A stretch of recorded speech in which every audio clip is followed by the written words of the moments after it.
Go. Okay. All right, now live streaming. And now if we'd like to start recording, we're ready to start. So, hello and welcome to everyone joining us from around the world for this timely event, the live report breaking a siege in occupied Western Sahara. I'm Catherine Hughes-Freytech. I'm the co-founder and director of Solidarity 2020 and Beyond, one of the three co-sponsors of today's event. The other two are Nonviolence International, and Michael and David, the co-directors, are here with us today. Do you all want to just wave and say hello? Great. Key players and leaders in this project and mission we're going to be talking about today. And then Waging Nonviolence, and I'm not sure if Eric Stoner, one of their co-directors, is here with us today, but I believe he'll be with us. And both of them are long-term and well-respected nonprofit organizations working to expand the field of strategic nonviolent action, peacebuilding and human rights in regions around the world through advocacy, organizing, research, and writing. Solidarity 2020 and Beyond is a broad international network of grassroots campaigns and movements that are based in 75 plus countries around the world, representing more than 100 movements struggling for freedom, peace, rights, justice. And the one in Western Sahara and some of the people here today are members of our network. This exciting project, and we're calling it Rapid Response, Unarmed Civilian Accompaniment in Western Sahara. You'll be learning more about that today.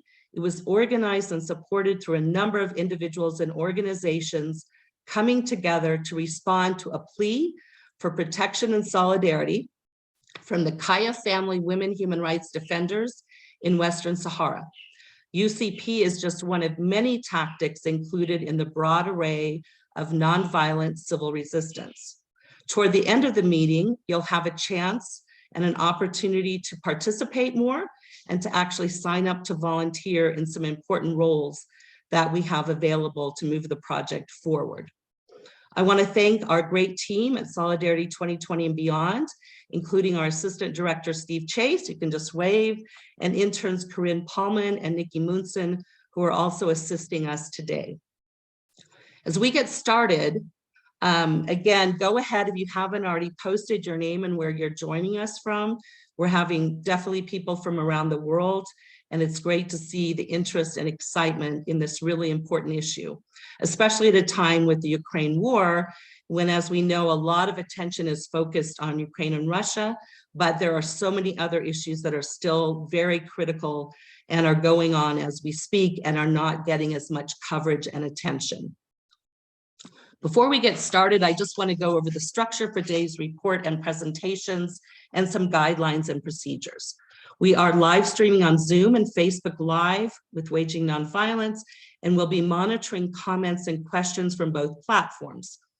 This event is being recorded, and by participating, you are agreeing to the event being reposted on YouTube channels for future viewing. We'd love to see all of your faces on the Zoom screen, but since this also can be an issue of security for some, it's fine to keep your video turned off if needed.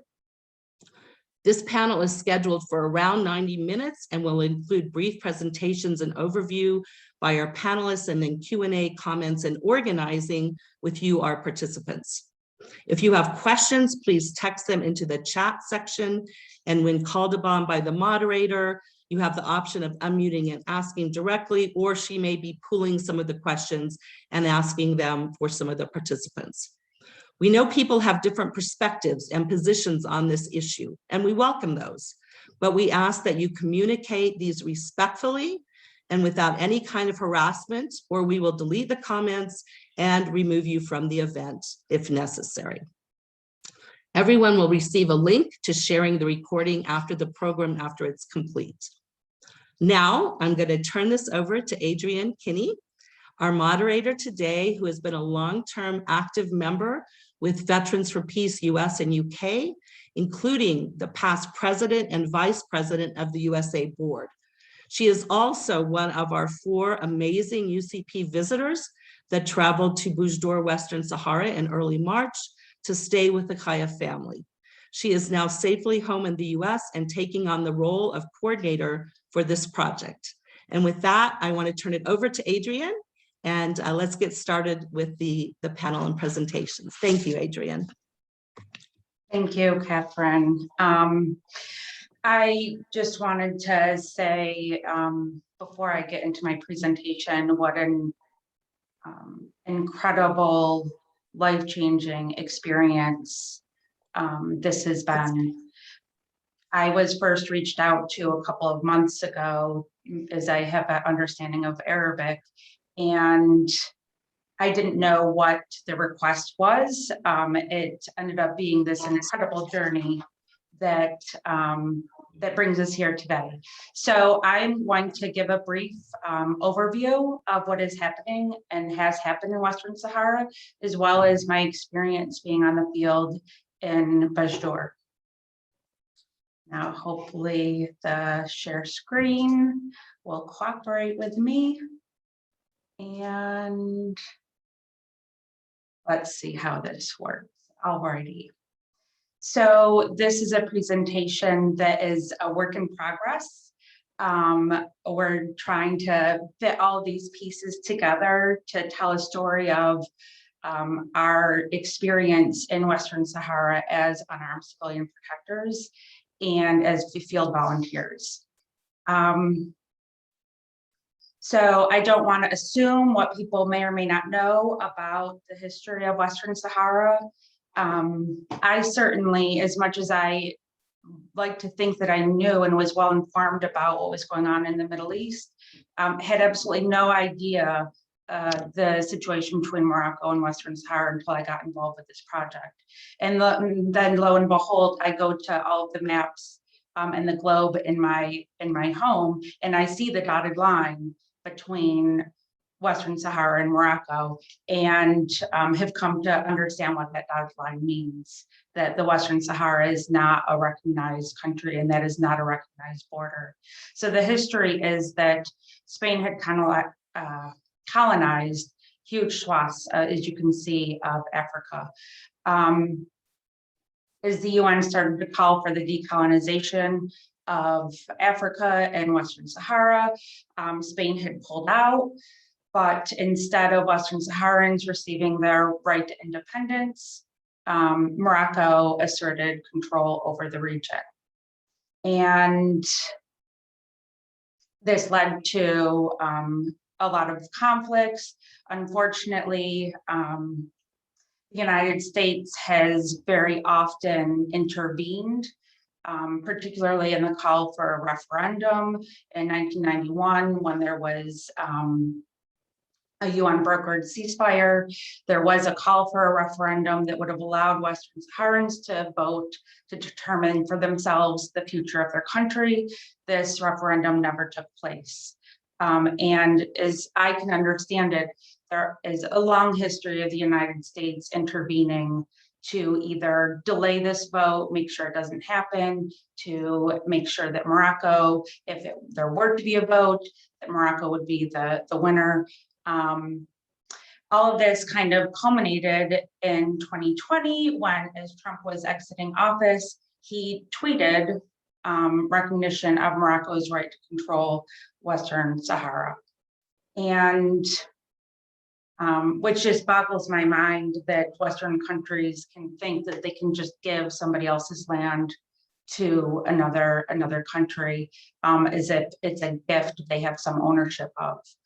So in 2021, perhaps prompted by this US recognition, which the Biden office has not rescinded, Morocco broke that ceasefire. So there was a request from Sultana Khaya to friends in the United States to reach out. Her family was essentially under siege in their home. There was a huge Moroccan presence in the community. They would routinely go through their house, taking all the possessions out, I will get more into the experience, what that was like to see that instead of just hear about it as a field volunteer. But what I wanted to share first was just a brief overview that Unarmed Civilian Protection, it's about people coming and gathering in a place as a way to show that there are witnesses to violence that is occurring in an attempt to break the cycle of violence that is going on.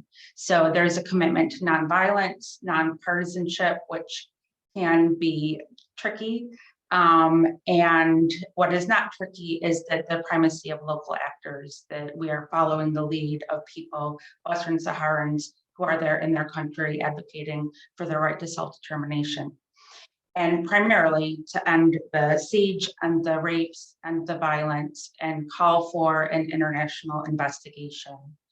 So this is kind of where several steps into my experience as a field volunteer. We went through weeks of training. We went through gathering together as a field volunteer team and centering ourselves and figuring out how we were going to communicate with one another, how we were going to be in a really hard environment. We had no idea what this experience was going to be like. We didn't know if we would make it into Western Sahara. So there were a lot of unknowns every step of the way. And this day, March 15th, the photo of us running from a car in a back alley to the side door of the Khaya family home, that was one of the key moments of our journey, was seeing if we could get into the home, to be there to witness and to call for an end to the siege of the Khaya family home, an end to the rapes and oppression and incredible violence, and to call for an international investigation. At that point in time, this is in the picture, you can see Sultana and her sister and mother. They had been essentially locked in their home for 482 days. There were Moroccans that were posted in the neighborhood and outside their door that would essentially intimidate anybody from moving, coming to visit, leaving the home. One of the first things we did after we had tea and met each other and had a chance to talk was to go and look at the damage to the home by Moroccan forces. This house used to be full of furniture, full of things, the things that are just comfortable and you would find in a home. You can see that doors were ripped off, all the possessions were taken out. Under the windows, there had been substances that had been poured through the window that smelled, we could still smell it when we got there. It smelled like acetone. And then this is on the right, there's a hole in the wall. This is the door to the roof where Sultana and her family and later the community would go to the roof to protest. And the door had been blocked shut. And an attempt to prevent her from being able to use her voice and speak her words. And so she broke a hole through the wall that people use to access the roof. So we arrived on the March 15th. We didn't know what was going to happen. We didn't know if they knew we got into the house. We didn't know if they were going to go in immediately and ask us to leave or forcibly remove us. But about 2 to 3 hours after we arrived, we knew the siege was broken when people just started flooding into the home. And I just remember it being such a moment of celebration that seemed to last for a week, of people coming and visiting, and just the being able to commune together. And this is just a scene from the daily rooftop protests, where Sultana had previously gone up to the roof on her own while they were under house arrest. And this time she was able to do it as a community. And they go up, and I don't want to speak her words for her because she can be here and share her experience herself. I did want to just share, I don't know, I personally had never been in a situation like that, and in community with people organizing, and it's given me so much to think about and to process, and it's something I'm still figuring out how to learn from. So these updates are on the nonviolence website, so people can also find updates about the what is going on there. The siege was broken for several days. We continue to ask for an end to the rapes, freedom of movement for the Khaya family and all visitors, and the independent investigation. This was one of the things that I had witnessed on one of the last days I was there, that Moroccan forces in the area were starting to kind of come back. When we got into the house, they essentially realized something had gone wrong from their point of view, and they had withdrawn. That was what allowed the community members to get in. And as the days progressed, they came back in different ways, the Moroccan forces, and on the 21st and the 22nd, this was when they started to come back and start re-intimidating women in the area. They would take their phones, push them and shove them in the street. Another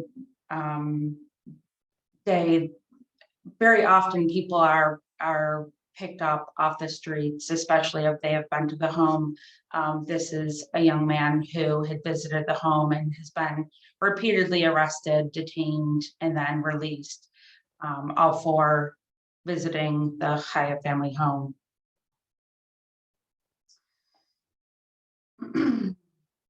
Over the last week, the intimidation and aggression has increased. I don't want to go into detail. People who are present there can probably go into more detail about that. But I will say that over this past weekend, the weekend of Easter, Passover, and Ramadan, perhaps thinking that people wouldn't be watching, Moroccans came through and brutalized women in the community who had been participating regularly in the rooftop protests and visiting the Khaya family home. And this is why I think, you know, there's pieces of all of this experience for me that really sticks out, is that it's important for people to be there as a physical presence in Western Sahara, in Bajdour, in this home, but it's also so important for people to know what is going on more broadly. And the media is just not reporting, and they have not reported on this for ever. So this is something we're trying to focus on in terms of bringing media attention. I will say Democracy Now! is one of the few pieces that has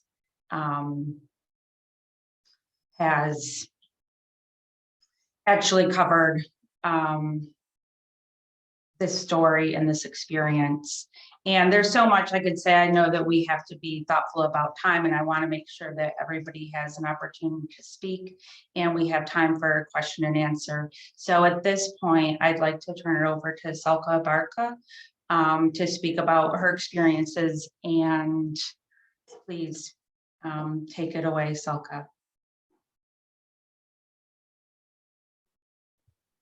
Hello, can you hear me? Okay. Greetings. Thank you very much for having me on this panel. I appreciate Solidarity 2020 and Beyond, and also NVI, or Nonviolence International. I appreciate the opportunity given to the Sahrawi people when many of the Western world have ignored the struggle. I would like to just speak briefly about the non-violence struggle in the Western Sahara for the past almost 50 years. The Sahrawis have maintained, despite all the difficulties, they have maintained a non-violent struggle and also refused and resisted any of the terrorism act that might be used by the Moroccan government and Moroccan people here in this panel, in this live stream. I can see saying Polisario, terrorist, etc. But I think the situation here is who is the most non-violent, so despite of all the violence, are the Sahrawi people. The Sahrawi people under the occupation of Morocco that never have in history committed any crime against settlers nor against any other institutions. Sahrawis used very basic and traditional methods of continuing resistance to the occupation of Morocco. They protested, they've been beaten, they've been tortured, and recently it's becoming a public practice of rape and using a sexual torture against women and Sahrawis who protest, even against teenagers and adolescents and men. I do want to also tell or explain that in some cases there are a lot of misconceptions or misinformation of the Sahrawis are terrorists or the Sahrawis are that or that. I want to really give you this information. You can search it yourself. In the international, in the world, there is 99% of people involved in terrorism are Moroccan nationals, regardless, besides, I'm a Sahrawi or something, but this is a fact. They've been involved in terrorism in everywhere in the world, in Spain, in the US, and in all over. But the biggest terrorism that is not really spoken about is inside the Western Sahara. The punishment of everyone who participate in a non-violence. So the Moroccans know, and they tried so many times and they couldn't. They want to break the non-violence resistance in the Western Sahara, and they could not, because Sahrawis not only naturally, but rather they see the non-violence is the only method, and it's the force more powerful. And that's why Sahrawis existed for almost 50 years under the oppression, under the occupation, under every circumstances you can imagine. They are, of course, there is no match to the Moroccan forces, supported by Israelis now, supported by the US, and etc.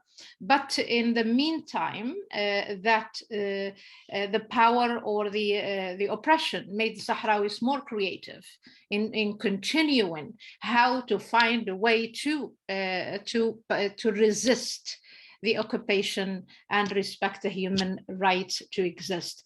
So the latest beautiful method that is, and I must say in this live stream, to give my gratitude to the Sultana and her sister, or the Khaya sisters, for participating in a beautiful ways of resisting the Moroccan oppression, the Moroccan violence, the Moroccan terrible treatment to them for the past 1 year and 7 months. The rooftop is one of my favorite method of Sahrawi creations, to add to the international ways of resistance in the long run. The flags, or waving the flags, or resisting from the roof of your home. That's an ultimate method, ultimate way of being absolutely a non-violence advocate.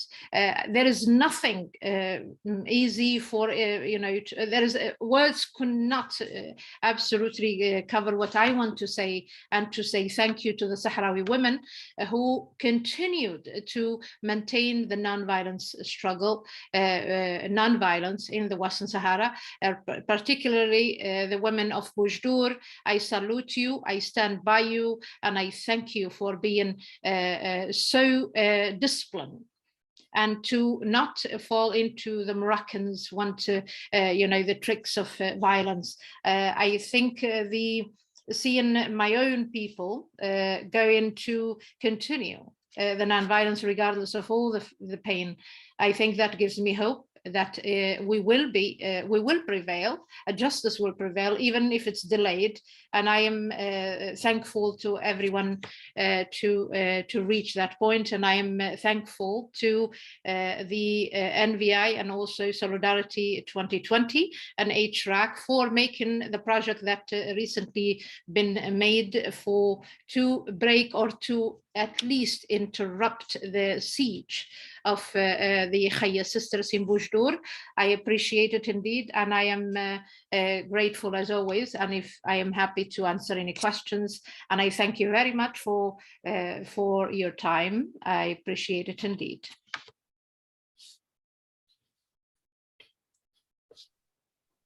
Thank you. Do we want to wait for the Q&A at the end? Okay. I see people with hands raised, but we're going to have a Q&A session at the end. Can I speak, please? So next I would like to introduce Merwin, who was another member of our field volunteer team, to speak a bit about unarmed civilian protection and his experience in Western Sahara. Sorry, good day to you all. Am I being heard well? All right, thank you very much, first of all, to those who preceded me, a member of our team, Adrian, and then Salka, who was a great inspiration to me as I was preparing. I had to travel to Western Sahara. And I will emphasize this. My name is Mervyn de Mello. I'm Kenyan born of Indian origin. I believe that that blood runs very strongly through my veins.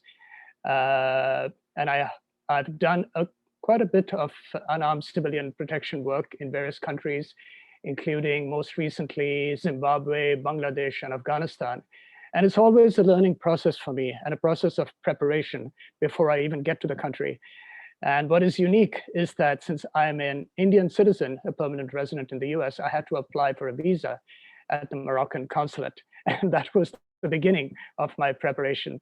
Would I get the visa or not? While I was engaging on the training with Adrian and other members of the field volunteers, as also Salka and others who are in offices here, the organizations that have convened this forum today. So every step of the way, including when I finally got the visa and I traveled from the US through the United Kingdom to Morocco, there were always possibilities that something could happen, as it was mentioned.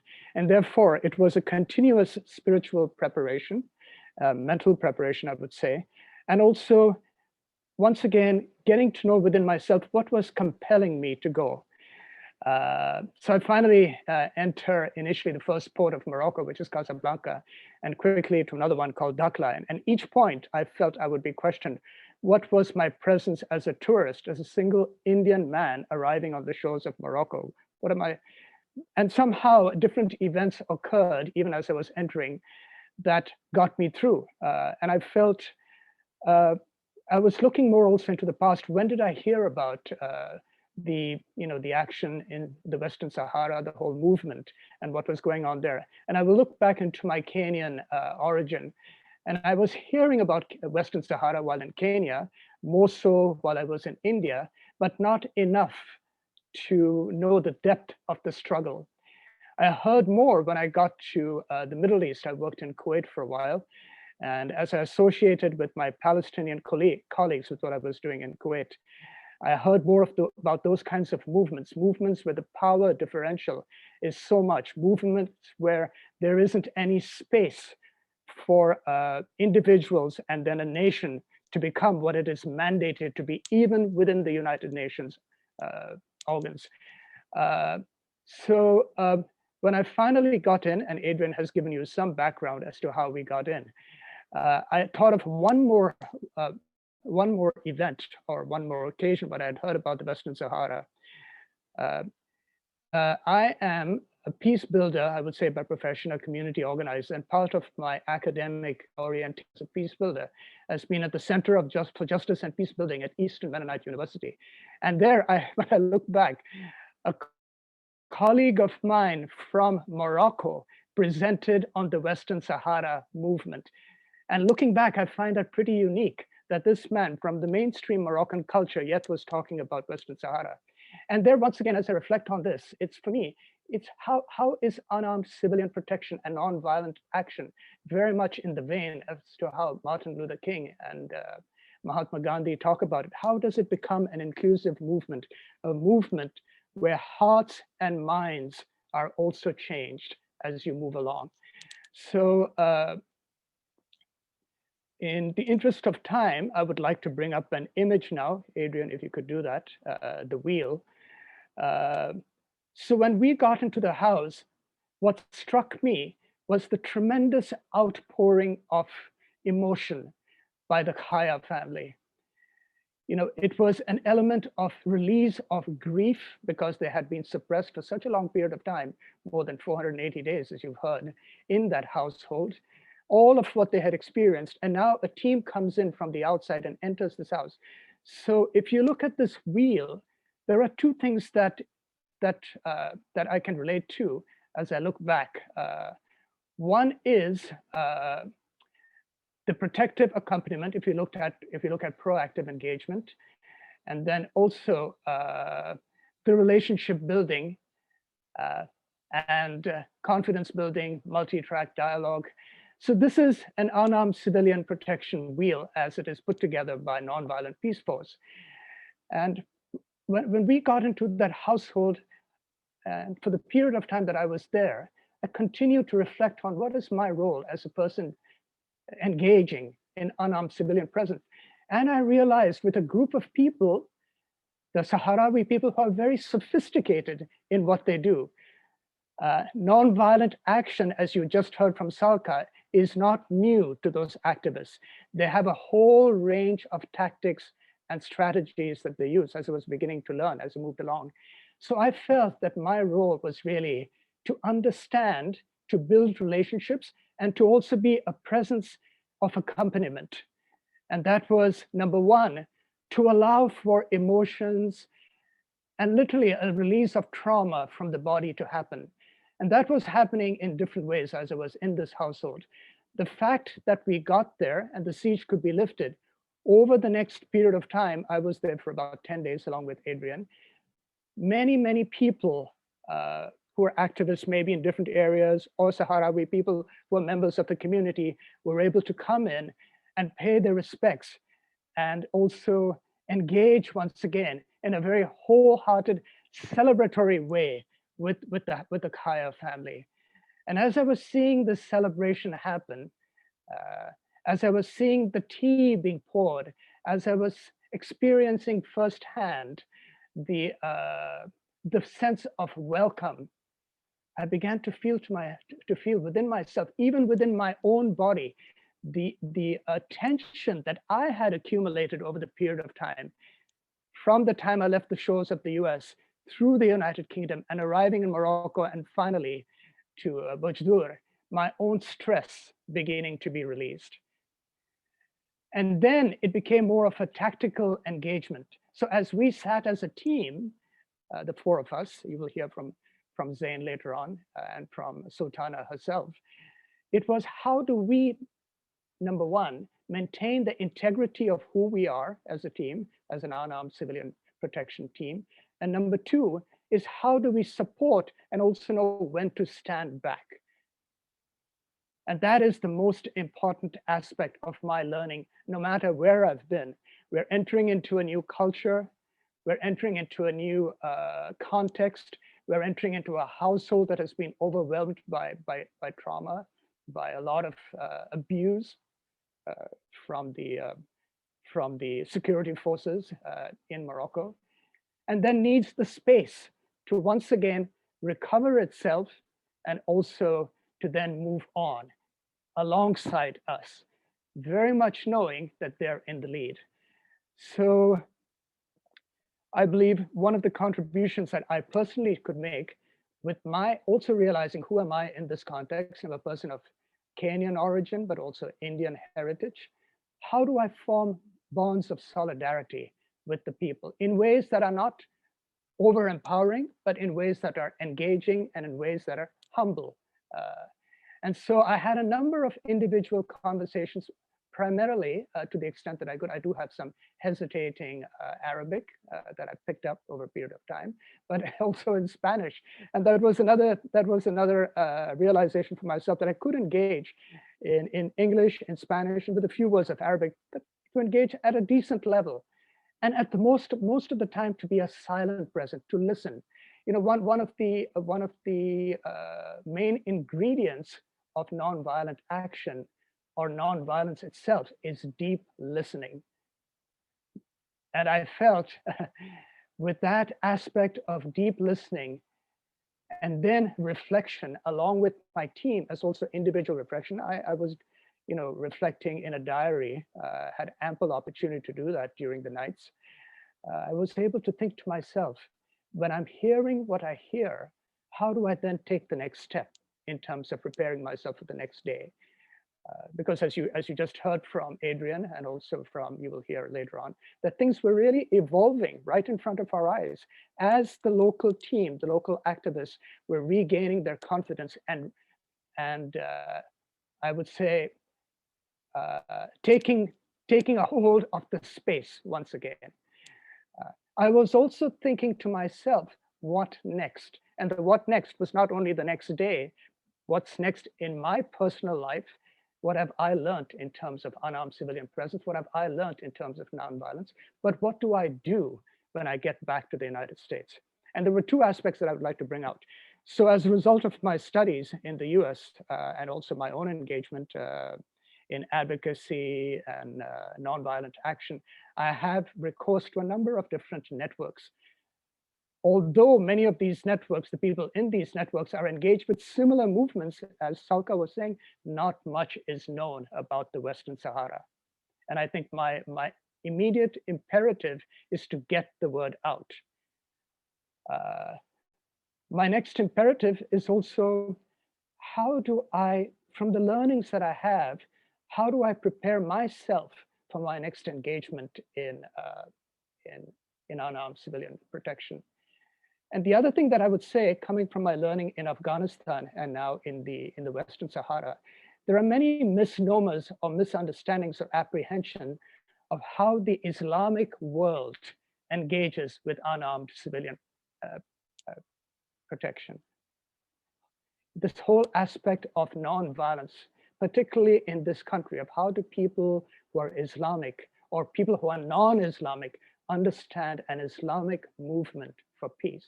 And that, I feel, is another imperative for me. Another imperative for me is try to engage. I understand that there are Sahrawi people in the United States, maybe even in the region where I am. I'm speaking to you from Washington, DC. I belong to a Catholic worker community as also an Assisi community. These are intentional communities, both engaged with, I would say, communities of nonviolent resistance. So how do I engage with the Sahrawi community and also introduce people from that community to the people that I know, who go right across the dimension? I know many Africans who are in the diaspora here and who have asked me as I've been speaking, so who are these Sahrawi people? Why do they do what they do? So part of my imperative is to engage with corridors, number one, of familiarity, and number two, corridors of power. Because change, to me, is a long-term process. It does not happen overnight. It's a process of humble learning. And I believe it's a process of reflection. And then, you know, I've got a chart here that I sort of follow. And that is, as field volunteers, what were we doing? We were gathering information, we were analyzing the information, and we were strategizing. And we were strategizing not in isolation, but strategizing alongside our honorable members of the Sahrawi community there. And I cannot end without saying how much I have learned from the Sahrawi hospitality. And it's been a long time. I feel so much time has passed since I've been back. And just to see Sultana, and particularly Sultana and Zain back on this panel brings back to me so many memories and gives me strength for my onward journey. And I'm always in solidarity with this movement. Thank you very much for this opportunity. And I will call upon Sultana and Zain next. Thank you. Thank you so much. Zain, are you ready? As ready as I am right now. Thank you, Emma. Thanks. And thank you to everyone who's here with us. Thank you to the organizers of today, and a special thank you to Selka and everyone who created this project and opened this space over the long term to understand what's going on. I'm just in listening to Arif, his codename Arif, I'm codename Zain. My name is Ruth McDonough. Speak with so much clarity and eloquence. I feel a pang of appreciation and also jealousy that each of us of the volunteer team plays such a different role in our small part in this. And that we complement each other, and that Arif Mervin has had time to sit back and reflect in has it been 30 days that we've been here, more than 30 days that I've been here, and I'm still in it. And so I want to recognize and thank all of the clarity that comes through you, Arif. And I'm going to take, I forgot to start my timer. I'm going to take about 7 minutes to talk about 3 things. One is why I'm involved in this project. 2, some of the things that have changed and that I've learned during my time here in Western Sahara and with the Khaya family.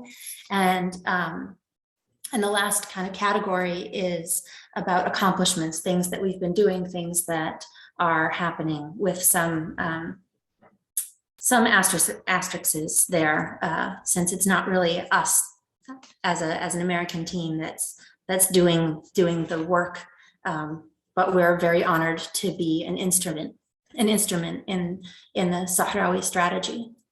So I joined this project on a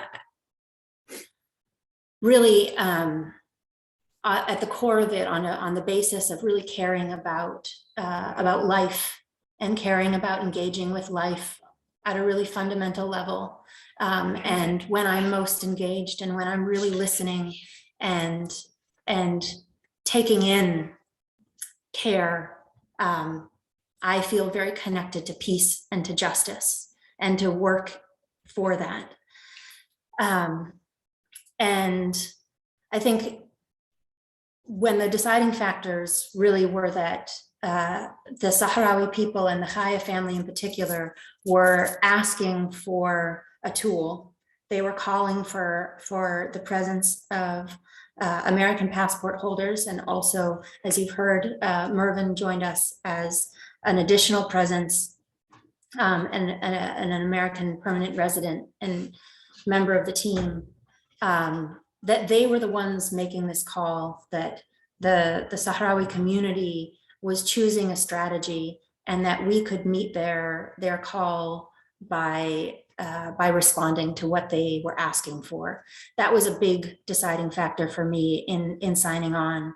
And the second factor is understanding what the Khaya family was was living through and what they were facing as human rights violations. Their confinement, their torture, their rape, the impact of intimidation and constant potential for violence on them. Once that was clear, and once it was clear that they had asked for us to come, deciding to come was a very easy decision for me. And when I think back to the focus on the Khaya family in particular and the kinds of abuse that they were enduring for the 482 days before we arrived, it's easy for me to transition to some of the learnings and changes that I've experienced over the month that I've been living with them. Because when we first arrived, our whole focus was really to get into the house and to name 3 demands that were boiled down from a list of 10, mostly asking for the human rights violations to end and a guarantee for safety. But those demands, those points that we needed to see were that there was an end to rape of the Khaya family, an end to the physical violence on them. The second was a freedom to move in and out of the house, to accept guests and to go wherever they need to, without fear of retribution. And then finally, to get the attention of some international human rights organizations who could come to the Khaya family home, document the abuses, and write a report for public use and dissemination. And when I think about that as our original mandate and the request that we came through with,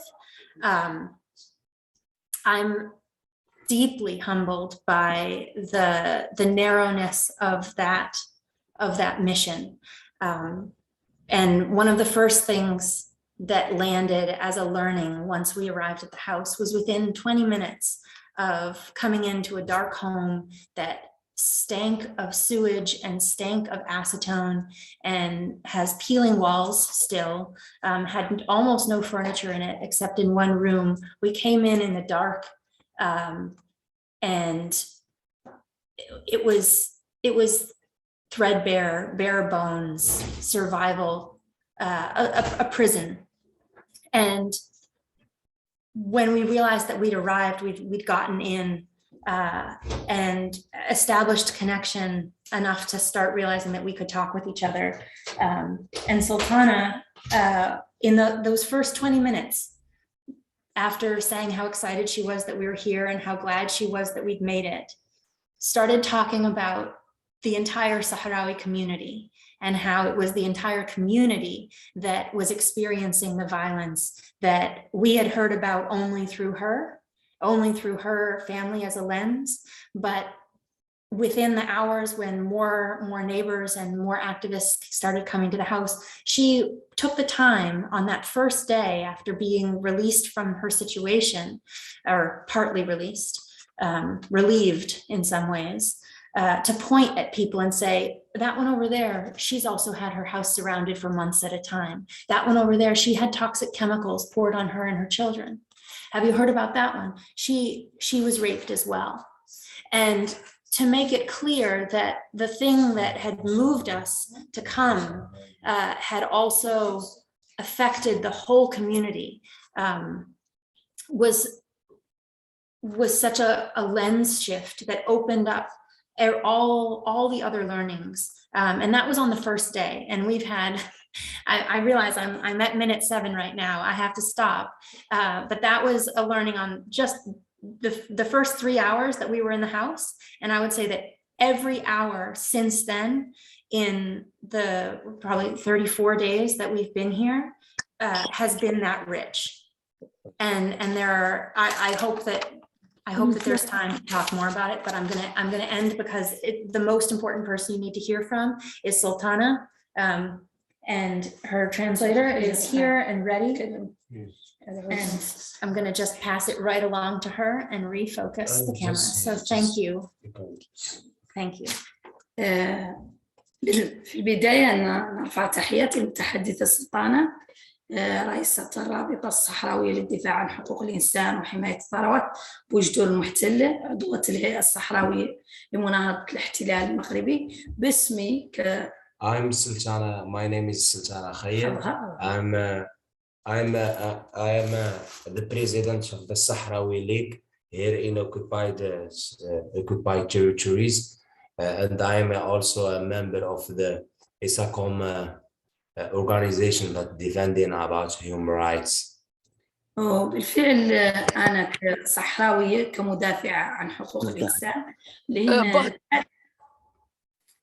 نتحدث عن يعني تجربتي دفاع عن حقوق الإنسان، وراني مثل بسيط مع اللي يعني عن دفاع المرأة الصحراوية اللي هي من 75 إلى يومنا هذا، بدفاعها القوي، بدفاعها من أجل السلام، بدفاعها من أجل يعيش الشعب بحرية وبسلام. يعني إحنا باقيات نعيش كنساء صحراويات اللي يعني تعيش المرأة في العالم، ونحن نفقد هاي النقطة. I am a human rights defender, and I am defending about the situation of human rights and monitoring the natural resources in occupied territories, and defending about the situation of human rights here in occupied territories.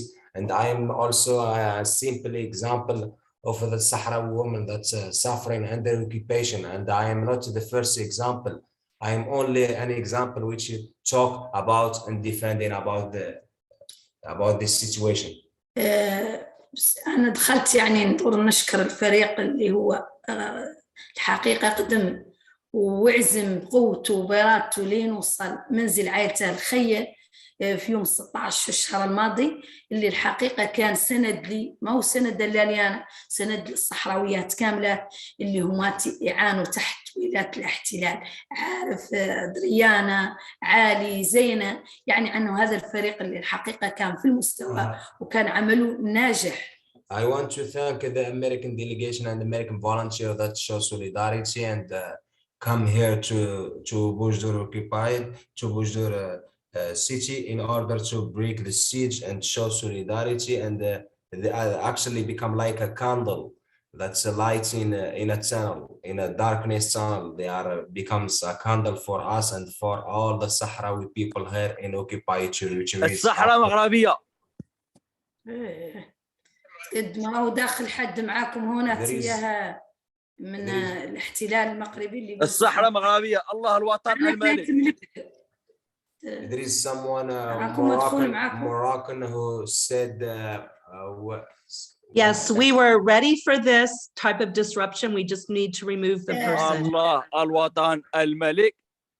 بصفتي ناشطة من 2005 اللي هي كانت انتفاضة الاستقلال، اللي كانت هي فرج للشعب الصحراوي، اللي عبر يعني مباشرة يعبر في المدن المحتلة في المواقع الجامعية، يعني بتجربتي بهذا الدفاع اللي من 2005 اللي تعرضت للعديد من الانتهاكات الجسيمة لحقوق الإنسان، واللي هو الحقيقة مثل بسيط مع يعني رغم أني في شبابي فقدت عيني تحت جلادة الاحتلال المغربي بالتعذيب، بالإهانة، بالشتم، بالتحرش الجنسي عليه. Since 2005, the beginning of Intifada or the uprising here in occupied territories, I start my experience defending about the situation of human rights here in Western Sahara, and the Moroccan authorities practiced all kind of torture. Since that time in 2005, I lost my right eye in a demonstration in the university in 2007, and all that events happened. Morocco was responsible in any abuses or any sexual or any assault that's happened to me since that time. اللي تعرضت ما هو يعني عنه فاق العين، نفس مولي الوقت حكموا علي بالسجن 8 أشهر سجن نافذة، وكانوا الشباب اللي معايا اللي حكموا عليهم بسنة. في هذا كامل يعني عنها في هاي المسيرة كاملة النضالية اللي يعني عني رغم أني طلبوا علي السويد ومشيت لبرشلونة ودرت عملية. في هذه الطيلة كاملة يعني بعد رجوعي تعرضت لنفس الشيء، يعني لا تغير شيء. الاحتلال المغربي يوم بعد يوم هو يعني إنسان عليه عنفنا، ورغم أن هذا تتواجد ما تسمى المينورس والأمم المتحدة اللي هي لا للشيء للشعب الصحراوي، هي احتلال ثاني. بالنسبة لي أنا بين إحنا كصحراويين اللي عندنا قد يحمينا الأمم المتحدة، والأمم المتحدة كانت تشارك في مأزرتنا، كانت تسلم الشباب الصحراوي اللي نقيموا قايسين مقرات يدوروا يعني عنهم، كانوا ينقذوا حياتهم وما يسلموهم مباشرة الاحتلال المغربي. Even though I lost my eye, they sentenced me for 6 months, and her friend sentenced for 1 year, almost 1 year in the university after the demonstration. After that, I get a medical treatment in Sweden and in Barcelona, in Spain. All this responsible by Morocco. Even though this happened to me, I never stopped my struggling, believing in the peaceful process, starting and managing and defending about my situation. And as I mentioned before, I am just an example. I am simple example, especially actually I am the example who talk actually, because since 1975 Morocco used all this kind of torture in order to stop us from struggling. But all of this just push us and start in order to get our rights. And also, even though there is a mission monitoring and calling for a referendum since 1991, which is called Minor, so here, and nothing, do actually nothing. We are really frustrated from it. Nothing happened. The long process make people more frustrated here in occupied territories and in Western Sahara in general. تتكلم معي باش تعود عندي الوقت قليل. هذا يعني انه هذا كامل رانا عندنا السجناء المحكوم عليهم مؤبد، عندنا السجناء المحكوم عليهم ب 10 سنين و15 سنه ب20 و35 و30 باطل و25. هذا كامل يعني عنه المعاناه اللي نعانوا احنا كشعب. بتجربتي داخل هذا المنزل اللي هو من يوم 19 نوفمبر 2020 اللي أنا دخلت تحت إقامة جبرية ومارست علي جميع الأشكال من طرف الاحتلال المغربي، واللي الحقيقة اغتصبت وعذبت ونقحمت، يعني مارس علي على أمي، على شقيقتي، على الأخوة اللي تواجد معايا. كان منع جميع الصحراويين مني، كان منع صحراوي ولا صحراوية جايين يتواجدوا ينقطع أرزاقهم ويتم يعني عليهم هذا ما قالوا هما التزام. احنا هذا الالتزام ما نعرف عنه، ما هو خالق غير شكليه مارس قوات الاحتلال المغربي. هاي المواد السامه بتجربتي مع رفاقي اللي هم تواجدوا معايا في داخل المنزل ورفيقاتي اللي راكم شفتوا في هاي طيله اشهار، كانت يعني حريه ان احنا وراء الحصار. انا ما نقول ارتفاع، الحصار جزئي به اللي نحن مضبوط علينا في الاتجاهات الاربعه، الحصار ما ارتفع ابدا. Sultana said many points. I will conclude it. She said that to talk about the late experience, which is the house arrested that faced since 90 November 2020. And after that, they practiced all kind of torture. You can't imagine, even though you can imagine all that kind, assaulting, rape, injection, all that kind, throwing with the toxic substances, all that kind you can imagine, and can occupier do it to the peaceful people. They did it to this family actually. But when the volunteers and the group come, they become like a candle. They stop, they move it from close to the house. They move, they are still in the neighborhood. They are watching us right now. They are still outside. They beat the woman. They do all that stuff.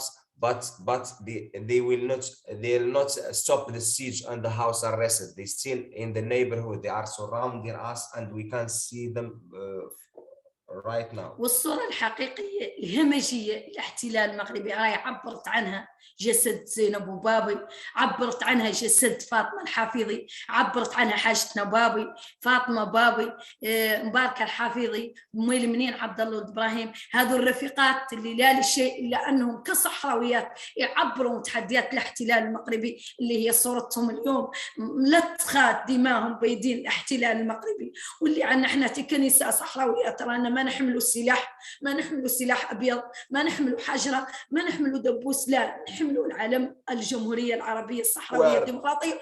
ورانا كاملات كنساء نتكلم باسمي وباسم الشعب الصحراوي وباسم رفيقاتي. رانا كاملات مشروع شهادة إن شاء الله من أجل أجيالنا تعيش بكرامة، من أجل ذوك اللي في اللجوء عايشات. يعني إحنا ده كامل عمي عنه العالم ما يشوف واقع. نحن كنساء صحراويات، كنساء أعطينا القالب النفيس من أجل الكرامة، من أجل الدفاع، من أجل أن ما نكره الشعب المغربي، لا ما نكره، مساويين مع الشعوب كاملة. غير هذا النظام اللي هو نظام السادس اللي هو الجريمة الوحيدة اللي يرتكبه هذا الشعب الصحراوي اللي يعدلونه يقطعونه، وفي النهاية هذا كامل نحمله مسؤوليته محمد السادس ملك الاحتلال المغربي. We are struggling as a peaceful woman, and the best answer from Moroccan authorities is the picture of Zainab Babi, and you see the trace in her body and how they torture her, and you can see Hajatna Babi, and you can see Mbarka al-Hafidi, and you can see Fatma Babi. All that's name are Sahrawi women from Boujdour city. They beat them by Moroccan authorities. They tortured them. They cut salaries. They sign many time a blank paper as assignments in order not to reach to the Sultana's or Khaya's house. All this Morocco, they want to isolate Sultana. They want to push her in one corner, just in that corner. But Sultana said this is will not stop her or her friends from struggling, because they have the desire, they have the targeted independence in order to achieve it one day. They are tortured as a woman because their weapon is their voice, their flag. They didn't throw stones or carrying guns. They are struggling in a peaceful way and believing in a peaceful process and still believing in it. أنا الوقت قاعد أتخطى، خلينا نقول شوي قطعا عن تواجد معي الفريق في داخل منزل عائلتي. حسيت ونحس عن الشعب الصحراوي رغم أن ده من المعاناة نحسوا عنا منا وحيدين. أنا راه خالق شعوب، خالق مجتمع مدني واقف إلى جانب الشعب الصحراوي، واقف إلى جانب المرأة الصحراوية، في وجود زينة، في وجود عالي، نحس بوجود عارف وأمل اللي يعني عنهم كان الوقت قصير. يقال حسيت أنا عني ماني وحدي، حسيت على معايا الناس اللي مضحية حتى هي ساخية بأرواحها من أجل كرامة الشعب الصحراوي، وذا هو اللي نعتز به ويزيدني قوة ويزيدني إرادة. إلهي نقولكم في الأخير ونشكركم على هذا تسليط الضوء على معاناة هذا الشعب. أراكم شفتوا هذا العياش اللي يدخل المغربي اللي يسبنا، يعلم الله يسبونا ذوك ما يعرفونا، ولا حراد اللي يعني عنه هو محاصرنا، ما نعرفوه ما يغتصبنا، ما نعرفوه ما يعذبنا، ما نعرفوه يعني عنه يعدل لنا. هذه ضرب رسالتي الأخيرة لجميع أحرار العالم، للمنظمات اللي هم يدافعوا عن الكرامة وعن الحرية ولا عنف. نحن كنساء رانا عطيات أجسادنا نبتطوا ونعذبوا، غير نحن ما نعنفوا، نحن ننسوا أحد، لا نحن نطالبوا لا بديل عن تقرير المصير، لا بديل عن بنيان الدولة الصحراوية على كامل ترابها، لا بديل عن رجوع اللاجئات، لا بديل عن إطلاق سراح كافة المعتقلين السياسي القابعين في السجون. واسمحوا لي عندي اللي نقول يقال الوقت قصير وتحية لكم. طولت عليكم. The time is not enough to conclude or to translate what Sultana said, because it's a mini feeling and many tears and it's full of emotions. Sultana said that even though they are a peaceful woman, they made their decision. They become like a martyrs in order to the next generation live, because this delegation she now feel a little bit safe, even though this happened to her before, and this practiced on her. It's a really shame, which is you can't express, and how Morocco used this against a peaceful Sahrawi woman. And also Sultana want to thank free people around the world, and that shows solidarity and show support to her and to her family, and also to her people. We have a noble message to all around the world. We want to build our country. We want our rights. We are struggling for our rights. We want independence. We are waiting a referendum since a long time, since 3 decades, and we didn't achieve anything. We hope one day to have a solution to this case, and no alternative to self-determination. And thank you deeply. I hope as a translator to be succeeded to translate all this feeling and all this emotion that Sultana said. And thank you all. Thank you. Thank you so much for sharing and for speaking your truths and being here with us. And now I'd like to turn it over to Bill Fletcher, who will be speaking about his involvement. And I think he'll also be able to answer one of the questions about next steps regarding overturning US policy in this area. Thank you very much. I'm very honored to have been asked to speak with you this morning, and I just have a few minutes.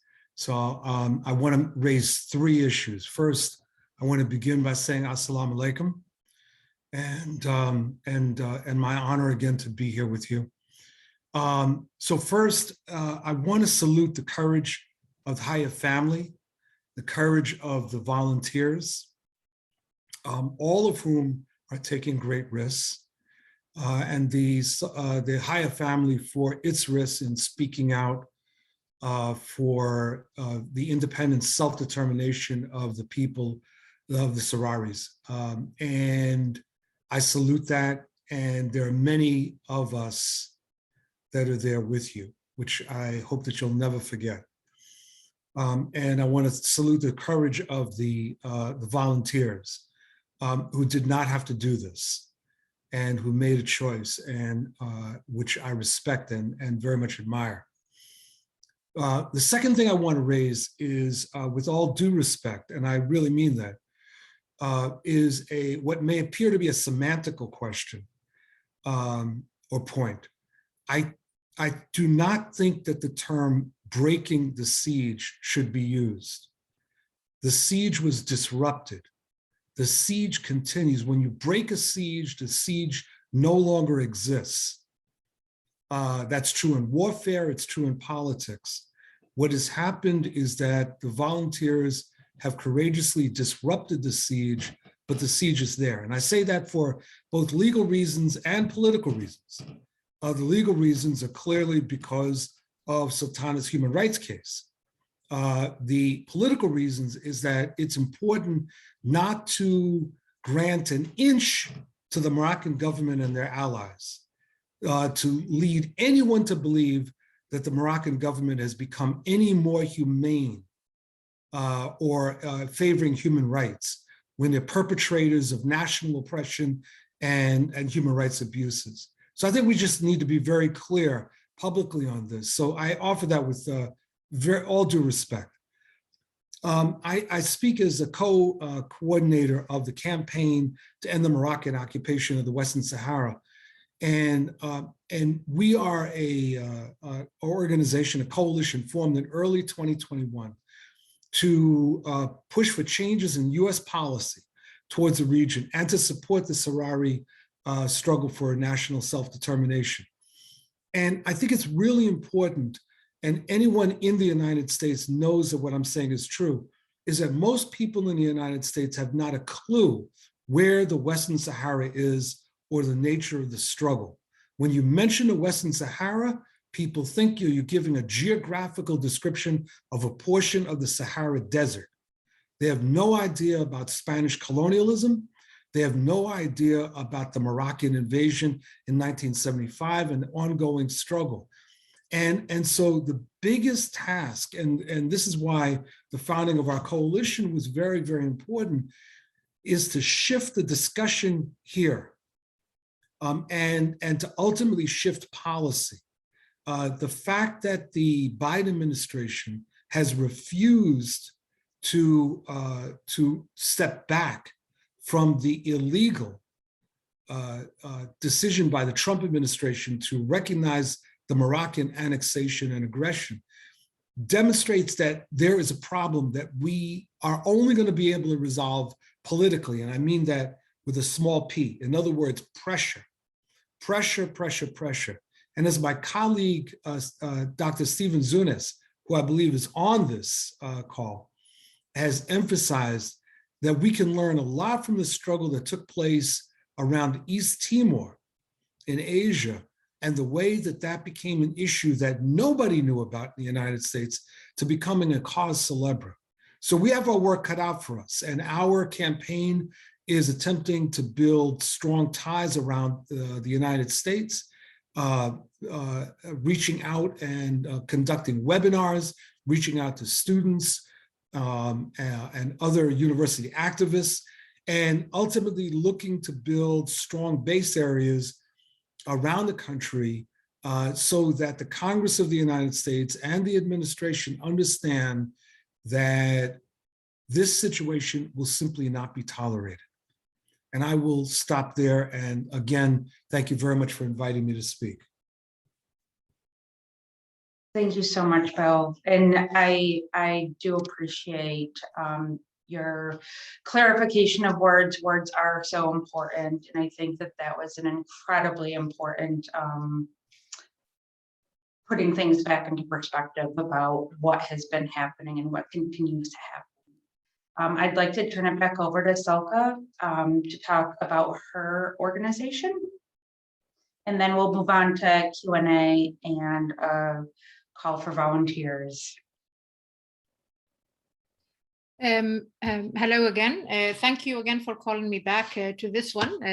Although our organization is the second organization that it's by the Sahrawis, for the Sahrawis, but also opened briefly for Moroccan activists around the world.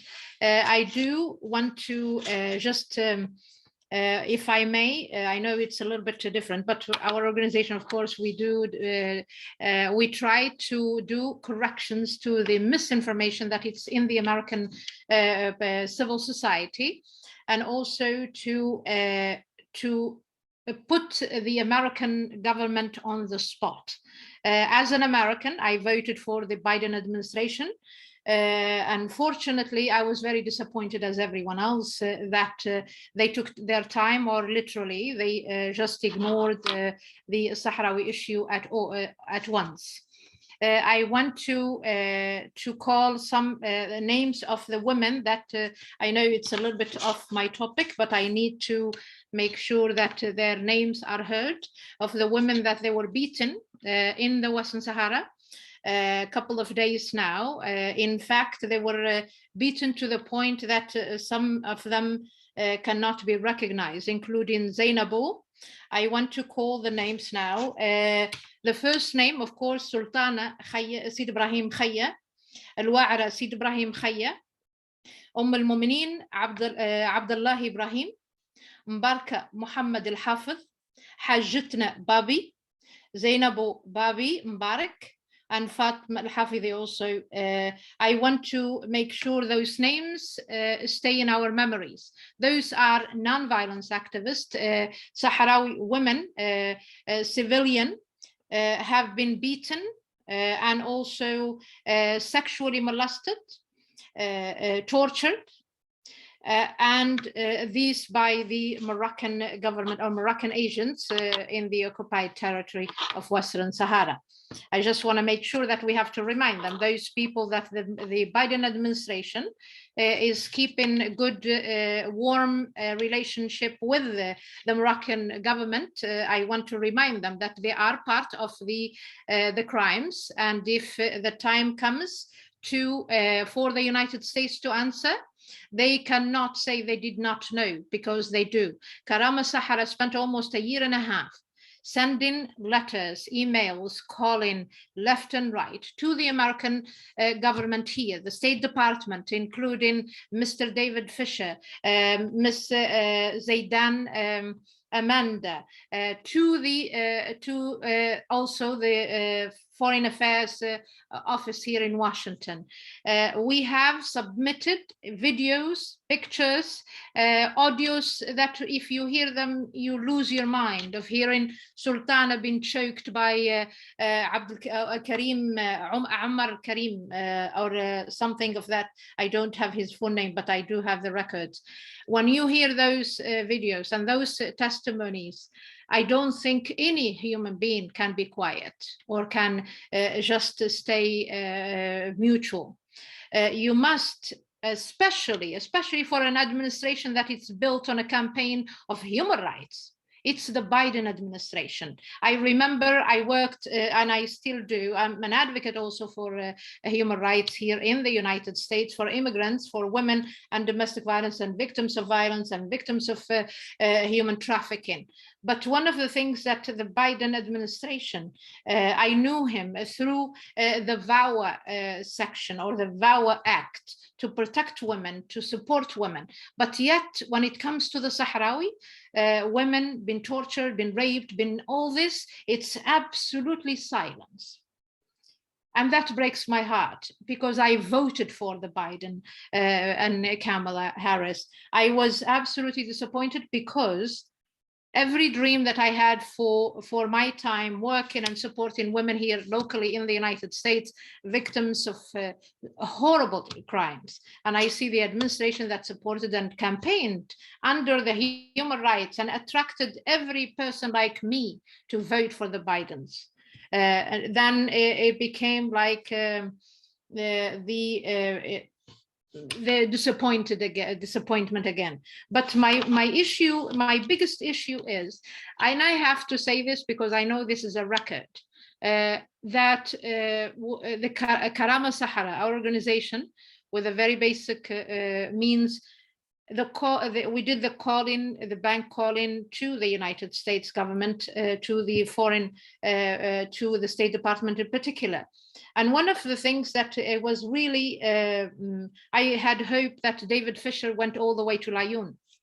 And I said, maybe they are looking into the Khaya sisters, but he refused to go to Boujdour. But in the same day, from Laayoune, he goes to Dakhla. For what? And then I discovered later on that Dakhla is becoming the new secret of the American investment right there on the expense of the Sahrawi human rights abuse. And they say they didn't know. They know. And I am going to continue to hold the Biden administration responsible for everything that happens to my people, to my Sahrawi women people. And I want to make sure that he hears this, and I hope they do, because what they're doing is they are part of the crime, and they were in it from a very long. I remember the statement from the webinar that before with the, I think, attorney, I forgot the last name, Amy, perhaps, when she said that the US was in the whole occupation from the get-go, from the very beginning. They were, they gave the okay during the Kissinger, when he was in the foreign minister for the US, gave the green light to King Hassan to invade, and they stayed with them the whole time. And it is a shame. I know that there are many American cooperation right now in Dakhla, but you know, I hope they do not say, they cannot say, or they cannot use the excuse that they never knew. They know. We made sure that they know with every language possible, from videos, from crying, from agonies, everything. And I thank you very much, and I am happy to answer whatever question, but our main focus is to correct the information that the US government has, and to also expose the Moroccan methods of torture, method of abuse to the Sahrawis every day. And, you know, and one thing that I will say this one and I leave, I'll stop.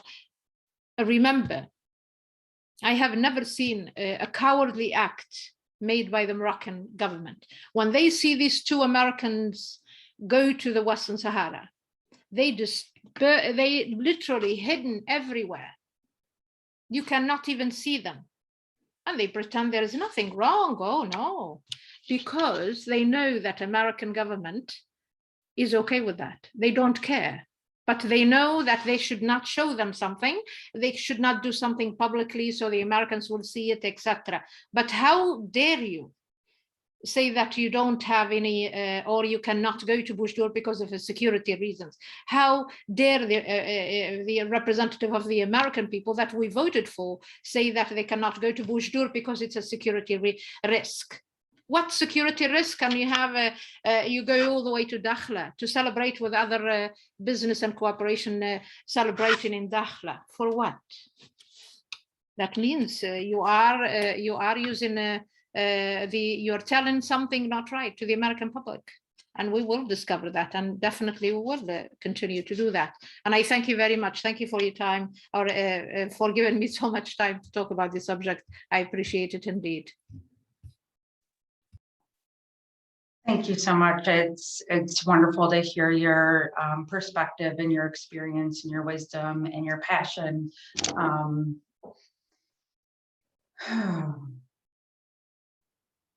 So I try to not pay attention to chat too much during these meetings because sometimes it can get so distracting. But I see this conversation about comparing what's going on in Western Sahara to Ukraine is fair or not fair, or apples and oranges or what have you. What I'll say is, within a day of being in Boujdour in the home, children were asking me what I thought about what was going on in Ukraine.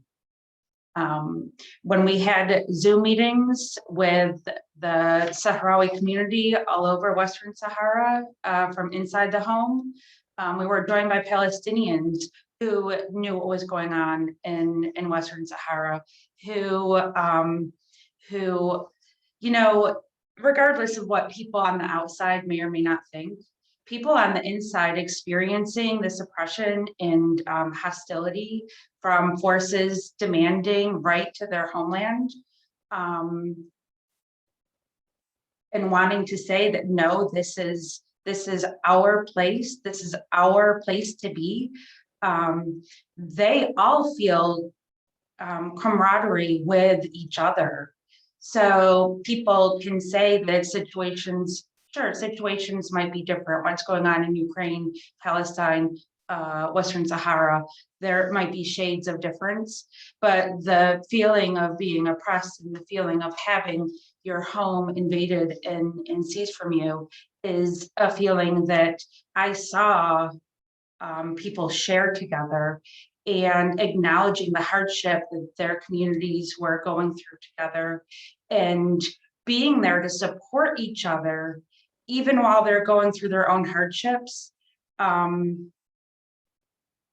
People could learn a lot from that kind of community and that kind of solidarity and that kind of organizing, people even within the United States peace and social justice networks. Like this experience, like I said at the beginning, and I think it's touched each of the field volunteers in different ways and some of the same ways. And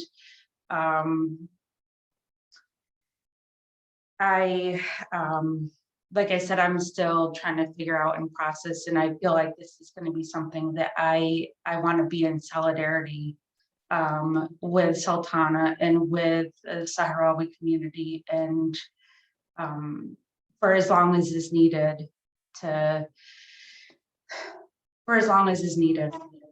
And, you know, a few months ago, I did not know anything about what was going on.